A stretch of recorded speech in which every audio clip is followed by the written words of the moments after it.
Kalau ada video viral dikit, dibilang S3 marketing. Saya pas baca itu, ini bukan S3 marketing. Saya tuh nyari pacar kayak apa, itu dimulai bukan, saya pengen cowok kayak Jungkook gitu kan.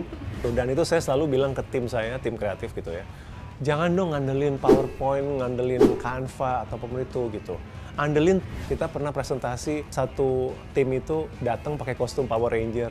Jadi Markom itu dilihat sebagai marketing. Bukan, Markom itu hanya...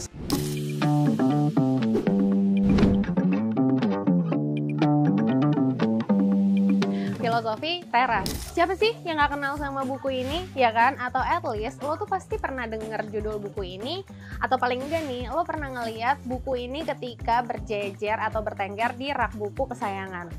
Gimana enggak? Ya buku ini aja nih ya, udah menjadi top 10 buku terlaris di Gramedia dari tahun 2019. Alias ya udah 5 tahun lamanya.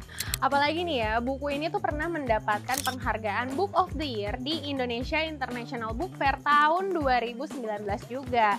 Tapi ya, di sini gue nggak bakal bahas soal bukunya sih. Karena apa? Karena lo tau nggak, ternyata penulisnya ini adalah seorang praktisi marketing yang pengalamannya tuh udah nggak main-main sih lamanya. Tahu berapa lama? 25 tahun lebih. Dan ya yang lebih quote-unquote gilanya lagi, dia tuh kerjanya di world top agencies gitu loh, kayak Leo Burnett, Ogilvy, sama Edelman. Makanya dia tuh paham banget sama yang namanya market research, consumer behavior, sampai ke brand communication. Dan lo tau nggak kalau dia ini, penulis mega bestseller ini tuh bakal ngerilis buku terbaru lagi. Judulnya sih menurut gue menarik banget ya, Belajar Marketing, Belajar Hidup. Yes, buku ini tuh bakal ngebahas soal hal-hal dalam marketing, dalam penerapannya di kehidupan. Tapi apa iya ini dua hal ini bisa digabungin? Yuklah kita kulik aja sama-sama insight-nya dari penulisnya langsung.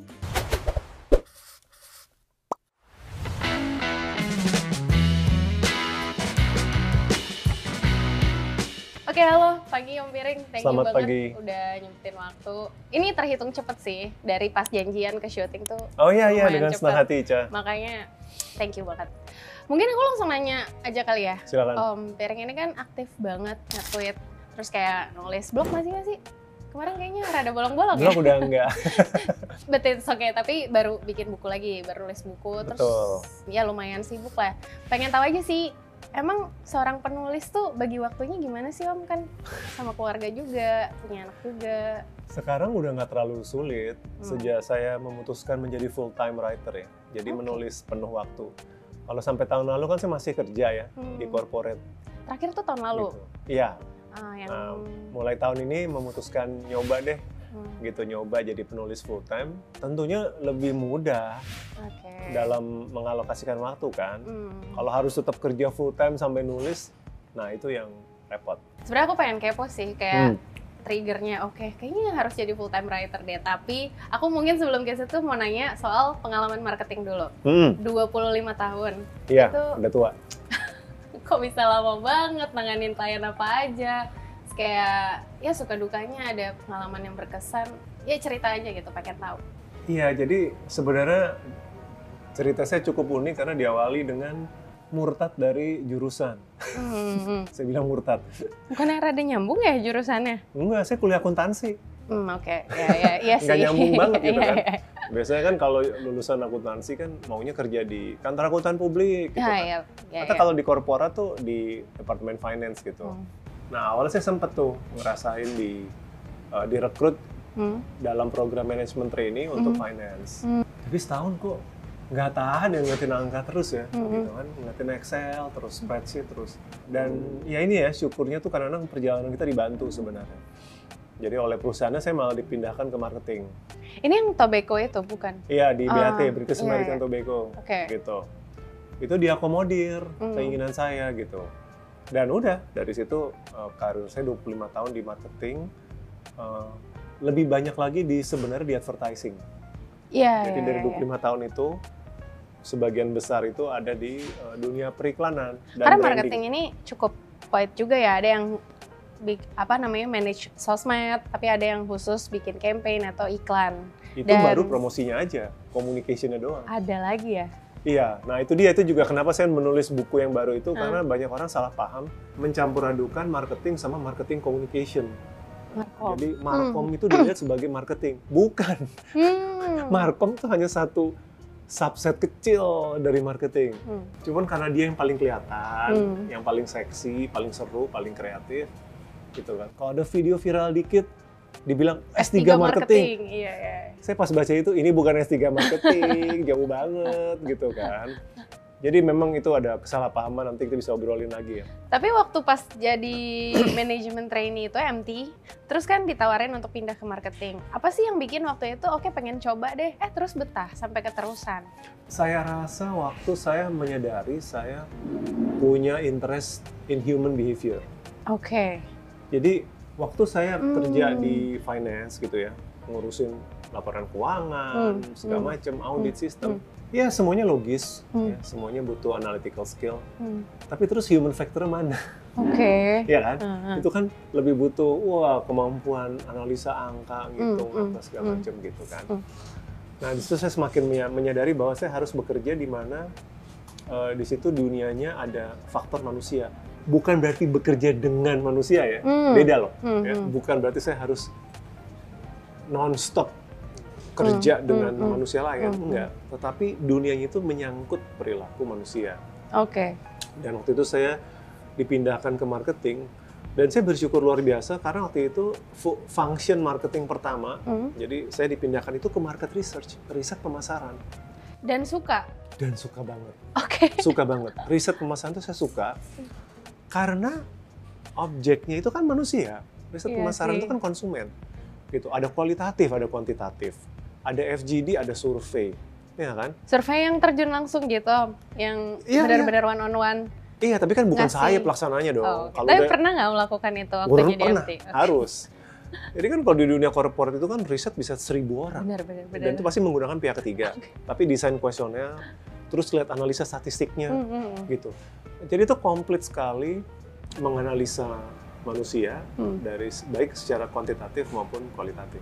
Nah itu saya senang banget mengawali dari situ. Terus ada pengalaman apa nih Om yang berkesan kali ya dari 25 tahun tuh kan pasti lama banget, kayak nggak bosen kah?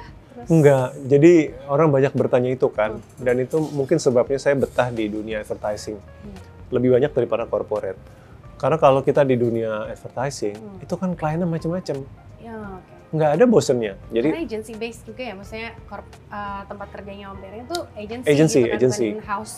Bukan, bukan. Jadi pagi ini saya meeting tentang mie instan, nanti siang meeting tentang bedak bayi, nanti sore tentang internet banking gitu. Kliennya bisa itu, gitu kan. Paginya, besoknya lagi meeting tentang burger, promosi burger terbaru, ya kan gitu. Siangnya HP terbaru. Berarti sorenya semua sektor udah pernah ketemu? Aduh, saya udah banyak banget. Minuman, F&B. FMCG, you name it deh. Mau skincare, mau food gitu kan. Mau snack, permen, teknologi. Jadi smartphone, saya cukup enjoy sektor itu. Telco, Nah, kalau Om Bering sendiri ada pengalaman yang kayak gitu nggak sih? Selama handle klien, ngeluarin ide campaign, masih initiate campaign atau iklan gitu. Jadi kalau di advertising agency itu kan kita selalu harus mempitch idea kan, mempresentasikan ide waktu kerja di agency kan. Kami punya ide iklan seperti ini, kami punya ide promosi seperti ini kan. Dan sebelum pandemi tentunya ya semua meeting itu offline gitu. Jadi saya selalu enjoy kalau lagi pitching gitu ya, mau tender nih, mau memenangkan bisnis klien baru, itu bagaimana supaya presentasinya itu seru. Jadi ada theatricsnya. Gitu. Dan itu saya selalu bilang ke tim saya, tim kreatif gitu ya. Jangan dong ngandelin PowerPoint, ngandelin Canva ataupun itu gitu. Andelin tubuhmu gitu. Oke. Jadi the presentation should be you, bukan deck itu. Gitu. Jadi ada pengalaman lucu. Kita pernah presentasi satu tim itu datang pakai kostum Power Ranger. Kliennya apa nih waktu itu? Ada waktu itu Indofood. Gitu. Karena ide ceritanya ada Power Ranger. Jadi saya bilang gitu, kita nggak bisa nih, salah satu dari kalian harus cari kostum itu. Nggak mau tahu, datang pakai baju Power Ranger gitu. Itu pernah. Saya pernah presentasi itu datang dengan mungkin 7 apa 8 rantang makanan beneran. Buat dibagi-bagi? Iya, langsung karena topiknya relevan. Oh. Gitu, jadi bukan untuk dibagi-bagi, karena itu bagian dari ceritanya. Oke. Gitu, jadi saya membuka presentasi, saya buka tuh rantang. Ada makanan Manado, makanan Aceh, makanan apa gitu kan. Kalian sampai bingung, karena belum pernah ada orang kayak gitu. Biasa kan presentasi kan cuman, ya colok proyektor gitu kan. Tapi saya kan nggak suka hal yang klise kan. Jadi jebret makanan gitu. Mereka bingung, maksudnya apa gitu kan. Dan saya tanya ke calon. Itu relevansi sama... Ada karena kliennya yang di pitch itu produk makanan. Produk food gitu. Ya maksudku, lantas apa korelasi si rantang itu, kehadiran rantang-rantang penuh makanan ini dengan... Ya ada, karena saya menanyakan ke klien gitu. Menurut Bapak Ibu, apa kesamaan dari semua makanan dari Sabang sampai Merauke? Gitu kan. Terus mereka jadinya kan engage kan. Pedas? Enggak, ini enggak pedas saya bilang gitu. Apa ya, asin ya, apa gitu. Aku ngebayanginnya seru banget akhirnya iya seru, makanya harusnya tuh dunia advertising tuh bisa seseru itu. Sampai akhirnya mereka bingung gitu kan. Terus saya bilang, ini loh, benang merahnya dari makanan Indonesia adalah ini. Nah, begitu mereka lihat itu, masuk ke presentasi. Gitu. Terus cerita aneh lain lagi tuh, kita mau presentasi ide cerita, kan storyboard biasa dong ya, kalau presentasi kan ada storyboard. Dimana salah satu adegannya itu ada orang keramas. Apa yang kita lakukan? Anggota saya keramas beneran di ruang meeting. Saya nggak bohong, beneran keramas. Jadi dia diam-diam, dia ngambil ke toilet, dia bawa gayung sendiri di depan klien. Dia basahin rambutnya sampai ruangannya basah dan dia pakai shampoo sampai berbusa. Nah ini sebenarnya bagian dari marketing juga. Terlepas apakah idenya diterima atau enggak, masa nggak diterima deh idenya. Tapi klien ketawa setengah mati dan memori, jadi memorable. Mereka akan selamanya inget, hebat ya agensi yang itu ya, tim yang itu tuh bikin apa, caranya tuh kreatif banget. Tapi itu semua datangnya dari Om Piring, inisiatif-inisiatif kayak gitu? Atau... Ada beberapa, atau tim. Ya. Tentunya kan saya kan cuma bisa mencetuskan, pada mau nggak gitu. Kalau pada mau ya kita lakukan. Nah itu saya pikir Gen Z mungkin sekarang yang sangat high-tech.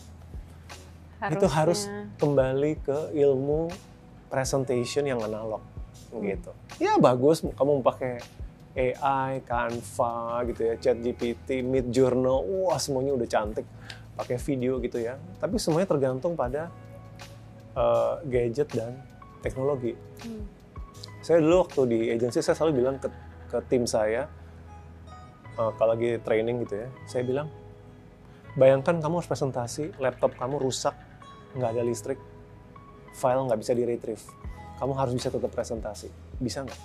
Kalau sampai kamu bilang saya nggak bisa presentasi tanpa itu semua, berarti kamu nggak menguasai presentasinya. Kalau kamu menguasai presentasinya, nggak ada HP, laptopnya mati, nggak ada internet, yang ada hanya tubuh kamu dan suara kamu dan isi kepala kamu tetap harus bisa presentasi idenya. Kalau nggak bisa berarti kamu udah terlalu tergantung pada benda-benda lain.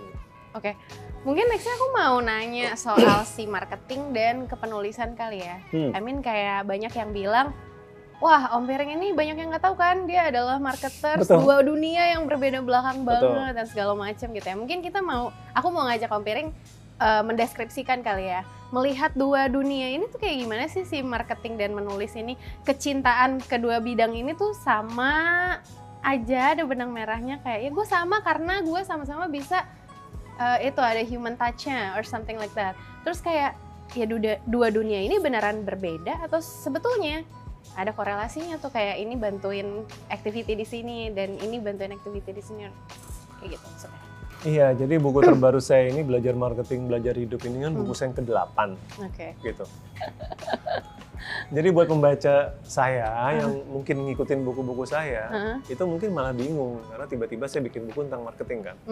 Ini semua buku yang lain tuh 7 buku sebelumnya, 6 itu non-fiksi, pengembangan diri, 1 fiksi, gitu. Yang pertama banget ya? Bukan ya, Ink Hitam. Yang hitam, buku ke-6. Jadi buat mereka malah bingung gitu. Sebaliknya, orang-orang yang kenal saya udah lama, malah bingung kenapa dari dulu saya nggak nulis buku marketing. Karena buat yang mengenal saya itu kan di dunia pekerjaan. Udah 25 tahun, Buat mereka malah aneh saya nulis buku filosofi teras misalnya. Iya. Gue nggak ngerti, lo bukan orang advertising ya gitu. Iya. Kamu kan orang marketing, kenapa nulis bukunya malah tentang filsafat? Buat mereka itu yang aneh. Gitu. Jadi saya malah baru kembali ke track yang benar tuh di buku terakhir ini, buku ke-8. Jangan terakhir dong, kan ada lagi nanti. Buku terbaru, sorry. Oh, buku terbaru. Dua dunia ini bertentangan? Enggak. Enggak sama sekali. Dan saya pikir itu mendasari kenapa saya nulisnya belajar marketing, belajar hidup. Gitu kan. Marketing dan hidup itu menyatu gitu. Karena begini, kecuali kamu jadi penulis yang nggak peduli sama pembaca, agak aneh sih, tapi mungkin ada aja. Jadi mungkin kamu ada yang penulis yang saya mau menulis ini, saya nggak peduli mau dibaca atau enggak. Yang penting gue nulis aja. Yang penting gue nulis. Kecuali kamu kayak gitu, dan itu sah-sah aja. Yeah. Gitu ya. Kalau kamu bukan itu, udah pasti kamu adalah seseorang yang mempraktekkan marketing. Karena kamu mikirin who is your audience, who is your reader gitu ya. Kalau kamu menulis untuk dibaca, kalau kamu menulis agar buku kamu dibeli, ya kan? Udah pasti, suka nggak suka, kamu harus terkena atau mempraktekkan prinsip-prinsip marketing. Jadi buat saya kedua ini saling mendukung. Benang merahnya itu adalah ketika ada orang yang memilih untuk membaca buku saya. Iya dong. Kenapa? Karena buat saya dia telah memberikan kepercayaan, waktu dan uang gitu untuk ide atau tulisan saya, dan bukan ide atau tulisan yang lain dong. Kan waktu dan uang itu terbatas. Karena mungkin ada perasaan ini kali ya, bisa helping others. Itu kalau nggak salah esensi marketers tuh kalau di sini. Betul, ada bermanfaat. Ya kan? Asas marketing itu harus kan bermanfaat. Membantu klien, bisa deliver ide yang wow ternyata sangat membantu ya. Dan lewat buku bisa nge-share kan, kayak di Filosofi Teras, menjalani hidup dan lain-lain. Mungkin feeling itu kali ya, making others. Salah satunya, bukan satu-satunya. Gitu. Nggak harus itu satu-satunya. Nggak harus satu-satunya, karena takutnya kalau kamu kunci di kata-kata help itu kayaknya berat banget gitu kan, harus mulia kan. Padahal kalau kamu menulis sebuah roman gitu kan, cerita pacaran, cerita patah hati, bucin, itu pun juga nggak apa-apa. Mungkin tidak menolong, tapi menghibur orang gitu kan. Nah itu aja udah cukup.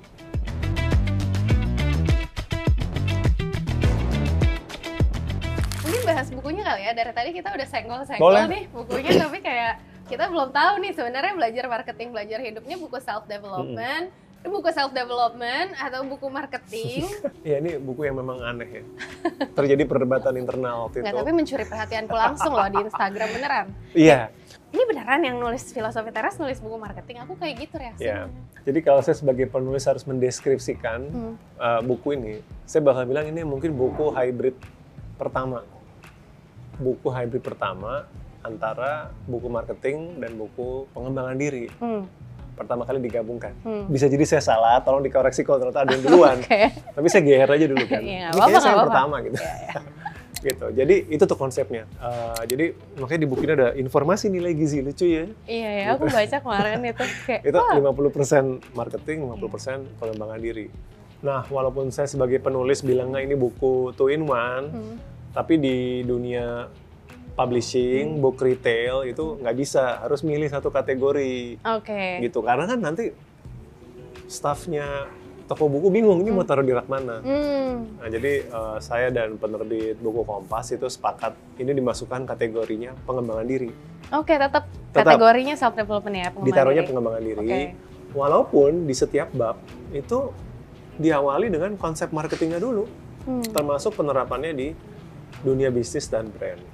Baru nanti kemudian sesudah bagian itu selesai, baru dibahas prakteknya dalam hidup kita sebagai individu. Nah itu. Jadi ya itu deskripsi saya tentang buku ini. Tapi boleh kasih contoh satu nggak? Mungkin langsung ambil teori marketing aja nih. Nah korelasinya sama kehidupan tuh gimana? Misalnya yang 4P kali ya, 4P. Kayak menarik tuh, product, price, place, promotion. Nah itu teori marketing. Terus apa gitu di dalam kehidupan kita bisa mengambil apa dari teori ini untuk hidup lebih baik? Iya itu bagus ya, konsep 4P itu kan disebut marketing mix atau bauran pemasaran. Jadi pada dasarnya yang disebut disiplin marketing itu harus mempertimbangkan 4 aspek itu. Nah itu dia yang tadi saya bilang, banyak orang mikir marketing itu cuman iklannya doang. Iya benar. Nah padahal iklannya doang, promosinya, lucu-lucuannya itu hanya kemungkinan besar masuk hanya di promotionnya doang. Ada 3P yang lain loh, itu masih marketing gitu. Orang suka nggak kepikiran. Kayak misalkan produk, ya kan? P pertama, ya produknya dulu dong. Produk mah bukan urusan gue, misalnya gitu, urusannya Randy. Saya setuju bahwa pihak marketing itu harus sangat terlibat di pengembangan produk. I see. Produknya bisa dikembangkan di pabrik, oleh engineer, oleh itu tuh nggak ada masalah, atau apps, atau sirup, atau snack. Tetapi rasanya seperti apa? Warnanya kayak apa? Manfaatnya kayak apa? Yang bertemu dengan konsumen itu kan marketing.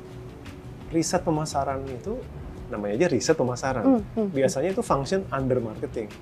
Jadi kebutuhan konsumen, preferensi konsumen maunya seperti apa, itu yang tahu di marketing harusnya. Dan itu memandu pengembangan produk. Jadi P pertama produk, gitu. Kemudian pricing, marketing itu harus ngurusin duit gitu. Ini produk kan harus menguntungkan, gitu. Jadi orang marketing tapi nggak mau ngerti tentang costing, gitu kan? Ngambil marginnya bagaimana? Costing itu udah sakit kepala. Betul, itu memang ada overlapping dengan finance. Ya, jadi orang marketing kerjasama dengan orang finance. Jadi orang finance yang marketing ini yang tangannya harus merangkul banyak. Iya, makanya jadi orang marketing harus bisa teamwork, bisa kolaboratif. Price, harus ada lagi place. Orang lupa bahwa urusan distribusi itu juga masuk dalam pertimbangan marketing. Barang ini cocoknya dijual di mana ya? Di mall mahal, kayak PSGI, Pacific Place gitu ya. Kalau di Jakarta kan Pacific Place terkenal mall mahal gitu. Atau barang ini harus muncul di Indomaret sama Alfamaret. Ya, itu kan ada pertimbangannya. Dan itu hubungannya sama konsumen juga. Dan itu masuk ke marketing. Nah, hubungannya sama pribadi bagaimana? 4P tadi. Udah familiar dengan istilah personal branding kan? Udah. Wah, itu kan orang biasa kan, ngetop personal branding. Gue adalah. Personal branding itu menurut saya tidak cukup. Karena personal branding itu cuma P yang promotion doang. Oh gitu. Iya dong, kan cara membranding kita bagaimana. Berarti kalau mau nyari jodoh, tapi kita mikirin aspek place-nya, kita mikirin apa tuh? Ada di buku. Ada di buku. Iya kan? Gitu kan? Nah itu, kita pakai cari jodoh ya. Gitu. Cari jodoh itu perlu mempertimbangkan 4P. Iya kan? Banget gitu. Kan yang dijual diri kamu nih. Berarti kan start dari produknya dong. Iya kan? Ourselves. Ngerti dulu gitu kan. Saya tuh nyari pacar kayak apa, itu dimulai bukan saya pengen cowok kayak Jungkook gitu kan. Bukan itu nanti. Justru saya tuh orangnya kayak apa sih? Saya orangnya religius atau enggak? Misalkan saya ambi atau enggak? Sayanya dulu dong, ngerti dong produknya dulu nih. Karena kan kita nyari matchingannya yang sesuai. Gitu. Saya ekstrovert atau introvert? Saya topiknya apa? Saya suka keluarga besar atau keluarga kecil? Saya mau punya anak atau nggak mau punya anak? Itu kan bagian tuh. Karena nggak perlu mikirin pain points dulu ya? Nanti itu ada. Jadi kan menentukan jodoh tuh dari mengenali diri sendiri. Kalau kamu nggak kenal diri kamu sendiri, kamu mau expect cari jodoh kayak gimana? Ya kan? Baru masuk price. Kan lucu kan? Ini perdagangan manusia kan gitu. Tapi kan kamu menetapkan harga untuk dirimu sendiri dong. Jual mahalnya kamu tuh, kamu mau jual murah apa jual mahal, itu kan terpulang ke kamu. Standar cowok seperti apa yang kamu mau. Dan itu dihubungkan lagi dengan kamu dong. Baru ada promotion, ya kan? Kamu tuh memposisikan diri kamu gimana untuk mendapatkan gebetan gitu. Channel-channel komunikasinya kayak apa. Place juga, place, ya kan? Peredaran kamu tuh menentukan jodoh kamu. Jadi circle kali ya. Iya kan? Nah, sekarang bilangnya circle. Circle gue gitu. Waktu kita sekolah ada istilah ini nggak? Posisi menentukan prestasi. Ada. Nah ya udah. Posisi menentukan prestasi, posisi menentukan jodoh. Iya kan? Kalau kamu circle yang itu aja nggak pernah mau melebar, gimana kamu dapat opportunity ketemu gebetan baru? Betul sekali. Lihat, jadi melihat 4P marketing dan jodoh ketemu. Dan di semua aspek kehidupan bisa aja tuh. Bisa nyari kerja. Si 4P ini. Tapi kepo sih, maksudnya especially for this book ya. Kayak triggernya tuh mungkin kalau ditarik mundur lagi pasti bukan pas baru mau nulis buku ini dong kepikiran marketing sama kehidupan ya maksudnya saling berhubungan gitu. Tapi ada nggak sih satu momen dulu kali ya, yang Om Biring tuh ngelewatin fase hidup ini, momen hidup ini dengan menerapkan teori marketing. Jangan pas nyari istrinya pakai teori marketing lagi. Iya, yang kayak gitu lah, mungkin di karir atau... Aplikasinya di saya tuh begini, saya tuh sebenarnya orangnya introvert, berat banget gitu. Jadi cenderung saya tuh nggak mau menghindari dulu ya, menghindari ketemu sosial, menghindari aktivitas kayak gini, datang ke podcast tuh saya benci banget gitu, karena saya bukan benci sama kamu, tapi kegiatan kayak gini saya nggak suka, karena buat saya nggak mau ketemu orang gitu kan. Jadi cenderung menghindar gitu. Nah tetapi setelah saya merenungi, ini sebenarnya limit opportunity saya sendiri gitu. Ya kan? Dan nah ini saya boleh gambar-gambar nggak? Boleh. Nah ini sebenarnya ada konsep namanya marketing funnel nih kepake. Marketing funnel saya pikir buat orang yang kerja di marketing udah biasa, tapi kalau yang nggak biasa, bentuknya tuh biasa gini kan? Ya, corong ya. Corong atau ya. Gitu. Sebenarnya nih di atasnya ini ada lagi, gitu, yaitu orang yang lebih banyak lagi, gitu. Sebenarnya, tapi saya kasih titik-titik. Marketing funnel itu kan biasanya begini, perjalanan konsumen terhadap sebuah brand itu kan dimulai dari awareness dulu gitu kan. Saya tahu gitu ada brand ini. Di sini ada lagi yang not aware gitu kan. Not aware. Gitu kayak kamu kan nggak mungkin tahu semua merek skincare yang ada di Indonesia kan. Gitu kan. Tapi mungkin kamu aware 5-6 merek gitu kan. Tapi sekedar tahu, oh ya ada merek itu gitu. Itu kan nggak cukup kan. Kemudian kamu masuk tahap ya udah deh gitu. Ada merek-merek yang kamu tahu itu masuk ke sini nih. Gue mau nih merek skincare yang 2 ini gitu. Yang ini gue tahu tapi gue nggak tertarik gitu. Cuma tahu doang gitu kan. Gitu. Taruhlah 3. Pada akhirnya dari semua yang kamu pertimbangkan, nggak semuanya kamu beli kan. Di pembelian berikutnya tuh akhirnya cuma ada 1 gitu. Yang mungkin akhirnya kamu bilang, saya maunya beli yang ini. Gitu. Somehow 2 brand yang udah kamu consider itu nggak jadi aja kebeli gitu. Untuk 1 atau yang lain alasan gitu. Ya kan? Jadi sini ada convert. Nah ini kan konsep marketing yang udah sangat lumrah gitu. Ini cukup basic. Harusnya sih semua orang yang ngaku marketing tuh tahu. Tapi ini kepake juga dalam hidup. Perhatikan, kalau bentuknya segitiga, kalau ininya makin kecil nggak bawahnya? Makin kecil dong. Tentu. Ya kan? Semakin funnel ini saya kecilin, dia semakin kecil. Semakin ini saya lebarin, kesempatan dia convert ke bawah juga makin gede kan? Betul. Gitu. Makanya brand itu kan dibilang nggak bisa gitu. Kamu tuh cuma jualan. Brand kamu tuh harus melakukan marketing, build the brand, build reputation. Ini harus dilebarin nih. Kalau brand kamu cuma dikenal 1000 orang, nggak akan kemana-mana. Itu yang dibilang reach more audience. Betul. Itu disiplin reach, itu lebih teknis ada di buku. Tapi kalau brand kamu bisa nge-reach out ke 1 juta orang, 1 juta orang tahu, of course kesempatan kamu convert jualan kan lebih gede. Nah, saya merenungkan ini dan saya pikir itu yang membuat saya agak memaksa diri keluar dari comfort zone sebagai introvert untuk mau ketemu banyak orang. Karena that's where the opportunity is. Betul.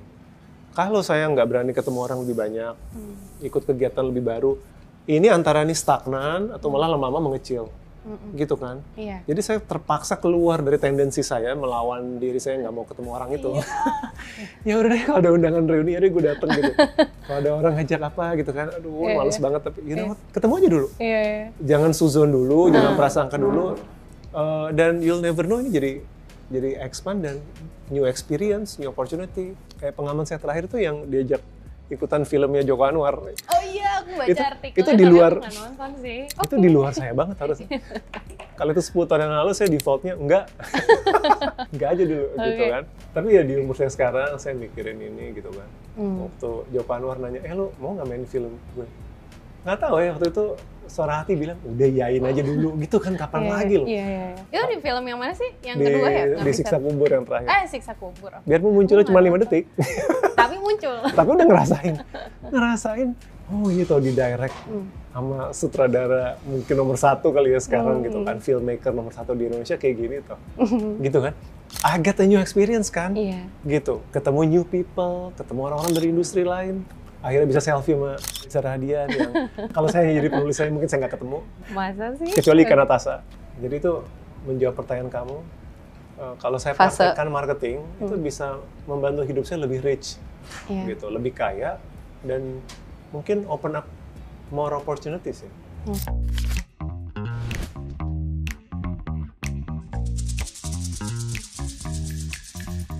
Nah, mungkin tadi udah tersampaikan ya, yang again mau aku tanyain, tapi mungkin balik ke soal marketing di luar buku. Aku pernah ketemu satu seri tulisan Om Piring di Karya Karsa, itu kayak, wah aku bisa belajar dulu nih sebelum ngobrol gitu.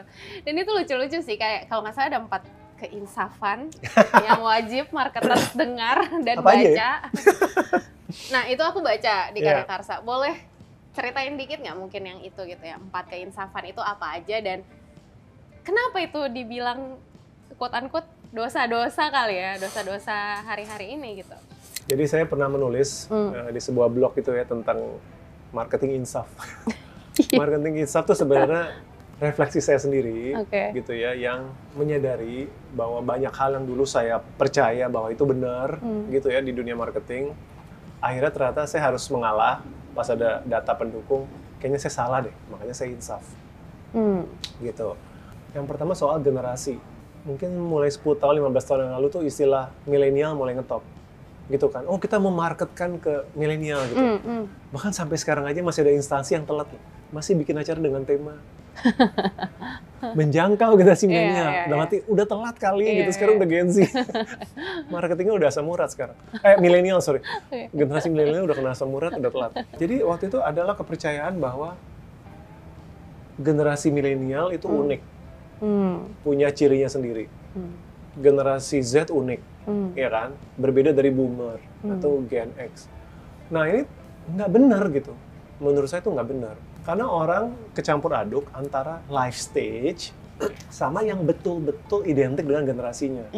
Jadi saya ingat sekali, 15 tahun yang lalu tuh, 10 tahun yang lalu ya, orang tuh heboh bilang, generasi milenial itu kreatif banget loh. Ya kan? Generasi milenial tuh anti kemapanan, anti rules gitu kan, agak rebellious gitu kan. Terus saya waktu itu ada orang luar negeri menganalisa semua isi deskripsi gen milenial itu sama proses 20 tahun sebelumnya ketika dipakai buat menjelaskan Gen X. Atau 40 tahun sebelumnya ketika menjelaskan boomer waktu masih remaja. Jadi yang mereka deskripsikan itu bukan milenial. Yang mereka deskripsikan itu simply anak muda. Sekarang milenialnya juga apa? Juga jompo. Milenialnya juga jadi ngeselin ya kan? Ketika milenial jadi manajer gantian mereka yang kaku. Kok Gen Z gini banget? Sekarang gantian Gen Z yang mirip milenial yang mirip boomer jadinya. Jadi itu Profesor Makrizi yang bilang, orang itu kecampur aduk antara life stage sama generation. Kalau generation kan harus spesifik tuh lahir tahun berapa sampai tahun berapa. Gitu. Waktu saya mengawali karir di marketing, kita nggak pernah pakai generation. Kayaknya life stage. Bilangnya, iya. Bilangnya ini adalah student marketnya. Atau teenager. Atau first jobber. Nggak ada tuh istilah millennial, Gen X. Saya kan Gen X. Waktu jadi masih muda itu nggak ada yang menyebut mari kita mentargetkan Gen X, nggak ada. Kita bilangnya oh ini first jobber kali ya, atau ini young father misalkan ayah muda gitu. Itu lebih akurat gitu. Nah tapi ada nggak real generational differences? Tetap ada. Jadi kami misalkan generasi yang lahir tahun 65 sampai 80, ada nggak perbedaan yang terus mengikuti regardless of life stage-nya dibandingkan milenial atau dibandingkan Gen Z? Itu tetap ada. Gitu. Sebagai contoh,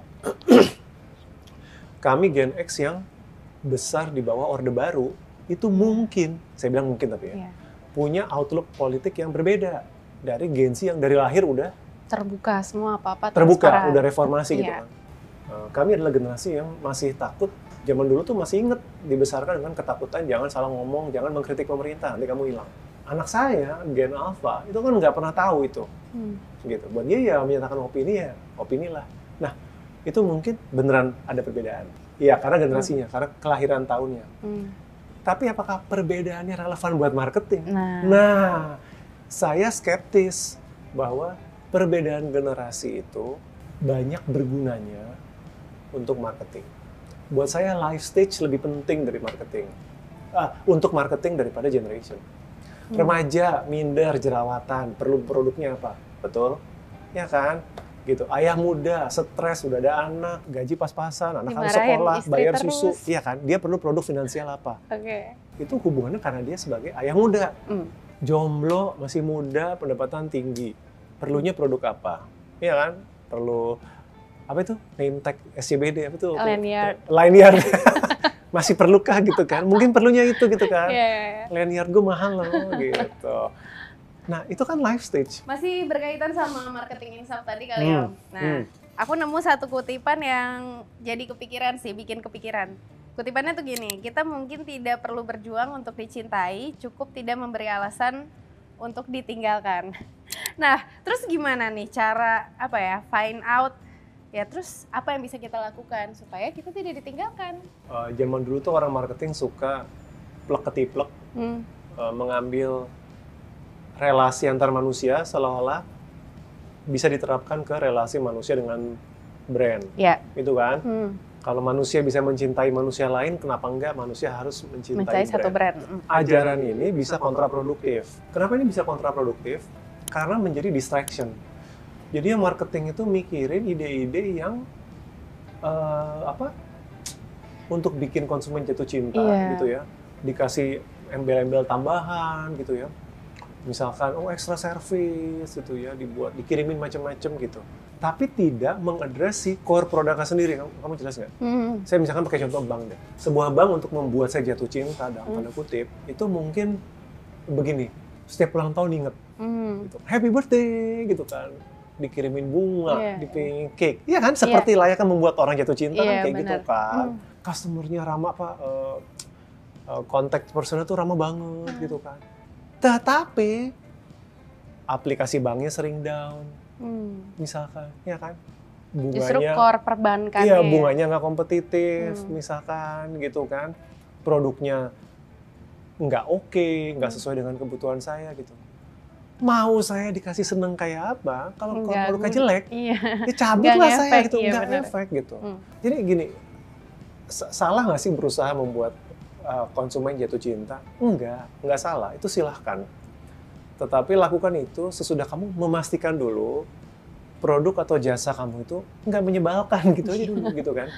Karena produk dan jasa yang kualitasnya buruk, layanan yang jelek, itu nggak bisa ditutup-tutupi dengan manisan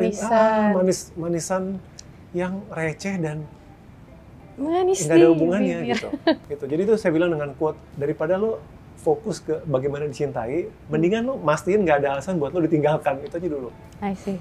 Next-nya soal segmentasi psikografis ya. Mungkin kalau aku nggak salah ingat di tulisannya tuh bilang kayak, kenapa sih harus meneliti sampai ke lifestyle-nya apa, hobinya apa gitu ya. Padahal nih setahu aku, kadang tuh orang bikin customer persona atau kayak dari artikel-artikel yang aku baca, bikinlah itu sampai detail. Kalau perlu kamu tuh cari tahu dia nongkrongnya di mana, dia pakai gadgetnya apa, dia tontonan Netflixnya apa gitu. Nah, sebenarnya yang kayak gitu apakah salah atau kondisional gitu, bisa terpakai dalam kondisi-kondisi tertentu? Iya, jadi ini saya jelasin dulu buat mungkin yang nonton tapi mungkin nggak ngerti ya. Jadi itu konsep lama. Dari tahun 98 saya udah ketemu sama psychographic segmentation. Jadi kan segmentasi yang paling basic kan ada demografis kan. Jenis kelamin, umur, gitu kan. Gitu, atau geografis ya, tempat tinggalnya di mana gitu. Itu yang basic banget. Nah, kemudian ada yang namanya psikografis gitu. Psikografis itu terdiri dari variabel-variabel yang lain, seperti misalkan belief and attitude. Orang ini liberal apa konservatif, gitu kan? Religius apa agnostik? Percaya pada free market atau gitu. Wah, itu udah political leaning-nya kemana? Political ke kiri apa ke kanan? Itu tuh udah bisa masuk gitu kan. Agama penting atau enggak gitu. Itu bisa ditanya tuh, konsumen bisa disegmentasi berdasarkan itu. Nilai-nilai tradisional penting atau enggak. Terus variabel lain misalkan lifestyle. Cenderung dia indoor, outdoor. Ya kan, cenderung dia social circle-nya kecil apa besar. Gitu. Rajin olahraga atau enggak, itu juga bisa masuk ke belief and attitude tuh, gitu kan. Dia recycle apa enggak, gitu. Jadi ada belief, ada value, sama ada lifestyle. Nah, waktu konsep itu berkembang, orang marketing seneng banget tuh kan. Wih, ini mainan baru nih, canggih banget loh, gitu kan. Kita bikin segmentasi psikografis gitu. Jadi saya ingat dulu waktu di satu perusahaan tempat saya bekerja, sama beberapa klien, itu bisa bikin segmentasi tuh ada 6 macam orang gitu kan. Gitu. Ada si ini saya ngarang aja dulu misalkan ya, gitu. Silakan. Mas dan Mbak SCBD. Wah, dengan gaya hidup dan belief yang sendiri gitu kan. Terus ada Mas Jamet gitu misalnya, tuh ada segmen sendiri lagi tuh gitu kan, karena hobinya ini gitu. Keren, bener keren. Reportnya bagus, detailnya banyak gitu kan. Pertanyaannya sekarang, seberapa berguna itu buat marketing? Nah, jawabannya adalah nggak semua itu berguna atau relevan untuk produk kamu. Saya ambil contoh ekstrim. Misalkan kamu punya produk perbankan syariah. Di situ psikografis jadi penting kan? Gitu kan? Betul. Karena namanya aja produk perbankan syariah. Atau investasi syariah. Cukup normal untuk mengasumsikan bahwa target utamanya kamu secara demografis agamanya muslim dulu dong gitu. Karena kita berasumsi bahwa kalau kamu non-muslim, kamu nggak terlalu relevan tuh sebuah produk syariah atau enggak. Tetapi di antara target segmen muslim sendiri, itu kan ada macam-macam. Benar. Betul kan? Ada yang sampai mikirin produk perbankan apa yang harus... Ada yang cukup terbuka dengan segala macam bentuk perbankan. Tetapi ada yang belief dan value-nya. Nah, ada yang belief dan value-nya itu beranggapan bahwa pilihan produk finansial saya itu adalah bentuk ibadah. Jadi harus sesuai dengan syariah. Nah, untuk produk seperti itu relevan ketika pakai segmentasi psikografis, karena dia perlu tahu market size dong. Dia perlu bikin riset, dia harus tahu berapa persentase orang Indonesia yang punya belief bahwa produk perbankan itu harus sesuai dengan ajaran agama, misalkan. Itu harus dikuantify dong, karena urusannya nanti buat budget marketing dan lain-lain. Nah, mungkin masuk ke pertanyaan terakhir kali ya, soal marketing dan marketers hari-hari ini gitu ya. Tadi kan Om Bering sempat mention tuh di awal-awal, kalau aku nggak salah inget dan salah mengutip. Orang-orang sekarang hanya melihat marketing sebagai promosi aja, kayak viralitas, campaign, dan lain-lain. Tapi marketing tuh lebih dari itu. Nah, tapi kira-kira kalau marketers pada nonton, kalau channelnya nggak salah audiens ya, emang apa sih yang sebetulnya harus mereka inget-inget terus nih di kepalanya gitu ya, menghadapi tren marketing hari-hari ini dengan munculnya marketing 6.0, terus teori marketing juga ada banyak banget, tapi apa sih yang sebenarnya mereka harus pegang sehingga jangan sampai mereka tuh hanya terjebak pada pikiran-pikiran sempit yang kayak oke, gue cuma mau mikirin promosinya aja, atau pokoknya harus viral aja, atau ya biar mereka tuh nggak sampai harus insaf nanti, tapi ya udah. Udah kayak kata-kata mutiara penghabisan. Iya. Wah, jangan. Kalau saya harus milih satu ya, dipadatkan menjadi satu frasa buat penonton channel ini yang orang marketing, saya akan bilang strategi before tactic. Oke. Ya, pentingkan strategi sebelum taktik. Atau taktik bisa diganti eksekusi gitu. Pentingkan strategi sebelum eksekusi. Buat para orang marketing muda itu saya takutnya mereka terdistract dengan tactics. Taktiknya, eksekusinya. Lucu nih ada virtual reality, lucu nih ada AR, lucu nih ada AI gitu kan. Apapun lah itu kan. Lucu nih ada selebgram baru, I don't know. Ada filter TikTok baru misalnya. Gitu kan. Itu tuh semuanya tuh di ranah taktik gitu. Terpulang kamu seberapa serius atau ambisi karir kamu di marketing tuh mau kayak apa. Kalau kamu mau jadi spesialis konten, ya silakan, itu nggak apa-apa gitu. Tapi sadari bahwa kamu tuh akan berkutat di dunia taktiknya. Kalau semua itu di bagian hilir. Tapi kalau kamu punya ambisi menjadi seorang marketer sejati, ya dalam arti kalau kerja di korporat, kamu tentunya targetnya CMO dong, Chief Marketing Officer, atau Marketing VP, atau Head of Marketing, atau Marketing Director. Kamu harus naik kelas ke level strategi, gitu. Strategi before tactic. Di dalam strategi ada apa? Ada STP, ya kan? Memahami segmentasi pasar, memahami targeting, mampu membuat positioning. Membuat positioning itu bukan membuat konten TikTok, itu strategis banget, ya kan? Kepada siapa kamu mau menargetkan brand ini, ya kan, janji manfaat apa, benefit apa yang kamu tawarkan, apa yang bikin kamu berbeda dari kompetitor, ada nggak, gitu kan, reason kamu untuk kredibel itu apa, itu positioning. Baru masuk 4P, Jadi orang marketing itu ngurusin market research, ya kan? Gitu, ngurusin customer understanding, ngerti produk nggak? Jangan-jangan kamu lebih jago bikin video TikTok dan nggak ngerti produknya gitu. Jangan cuma jago riset KOL baru siapa aja ngelis bikin database, iya. Padahal harus mikirin dulu kan di tataran atasnya. Nanti kamu cuma update daftar KOL, tapi kamu nggak ngerti produk ini, cara kerja skincare ini kenapa sih bisa bikin putih, aman nggak gitu kan? Kelebihannya dia dibandingkan brand skincare lain lah, gimana misalkan? Ngerti produk, ngerti nggak tentang pricing, ngerti nggak caranya supaya barang ini profit apa enggak? Jangan-jangan harga yang kamu taruh kemurahan sehingga kamu boncos. Atau sebaliknya harga kamu tuh kemahalan secara nggak perlu, jadi kamu nggak kompetitif karena kamu nggak riset harga pesaing. Kemudian ngerti distribusi, ngerti nggak nih belinya di mana. Jangan cuma sibuk dengan affiliate doang gitu. Itu bagus, itu adalah bentuk inovasi marketing adalah adanya sekarang para affiliate. Tapi kan orang tidak hanya membeli via affiliate, gitu loh. Channel yang offline udah dicek nggak? Gitu. Ada channel-channel lain nggak? Presence kamu di digital ketika orang search misalkan. Ya kan, brand kamu kelihatan nggak cepet, gitu. Jadi banyak hal di marketing itu yang nggak seksi, gitu ya. Tapi malah itu yang kemungkinan lebih penting daripada yang seru-seruan belakangannya. Strategi before tactic, itu sih saran. Strategi before tactic. Oke, Om Piring, thank you so much for the interview. Semua pertanyaan rasa-rasanya sudah aku tanyakan dan jangan lupa.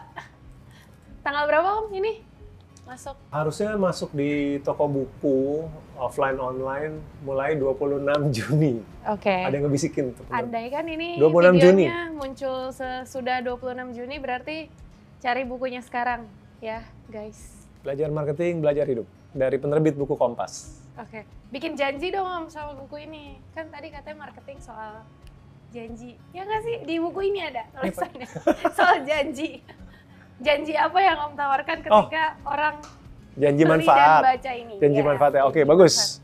Jadi buat yang nanti mau membaca, beli yang asli ya, jangan bajakan, awas. Saya memberikan janji teman-teman akan mendapatkan konsep-konsep marketing yang paling fundamental.